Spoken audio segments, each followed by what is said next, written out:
Dans quelques jours s'ouvrira la campagne pour le vote au référendum. Une étape cruciale dans la construction du Gabon d'après, qui commande une implication de tous. C'est un devoir citoyen républicain. Dans la fièvre de l'organisation de ce scrutin, il y a depuis quelque temps des sorties médiatiques sous fond de campagne dans certains partis politiques, mais surtout des mouvements associatifs,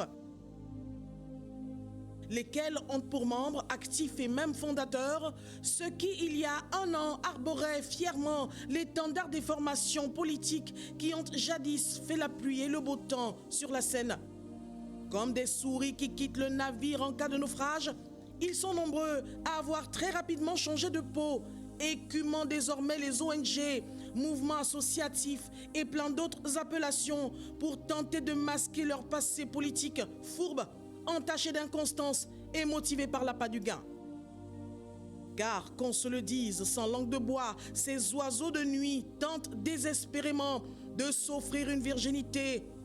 Ils avancent cagoulés, en sous-marin, mais les plus avertis reconnaissent les protagonistes.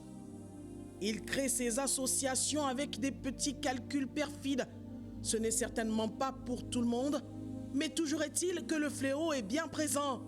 Ceux-là qui traînent un passif qu'ils refusent d'assumer, bien connu, des magouilles politiques vaccinées à toutes les pratiques de roublardise, mais qui se présentent aujourd'hui en chantre du référendum.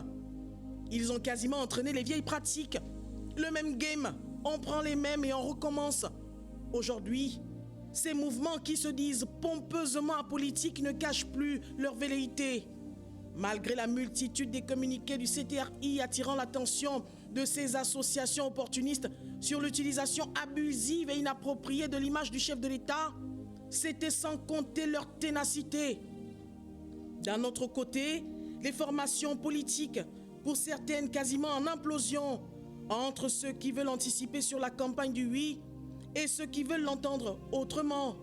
Ces partis qui, visiblement en concurrence avec leurs poulains, devenus présidents ou membres des associations, sont quasiment noyés par les élèves qui ont dépassé les maîtres. Ces jeunes loups ont opéré un repli stratégique en dynamitant au passage les formations politiques étouffées sur le terrain. Dans ce marasme, il y a fort heureusement des organisations objectives, sérieuses, engagées, sans calcul. Ils sont malheureusement noyés par la masse qui, l'on espère, va revoir sa copie et prendre la mesure des enjeux en mettant fin aux pratiques décriées autrefois.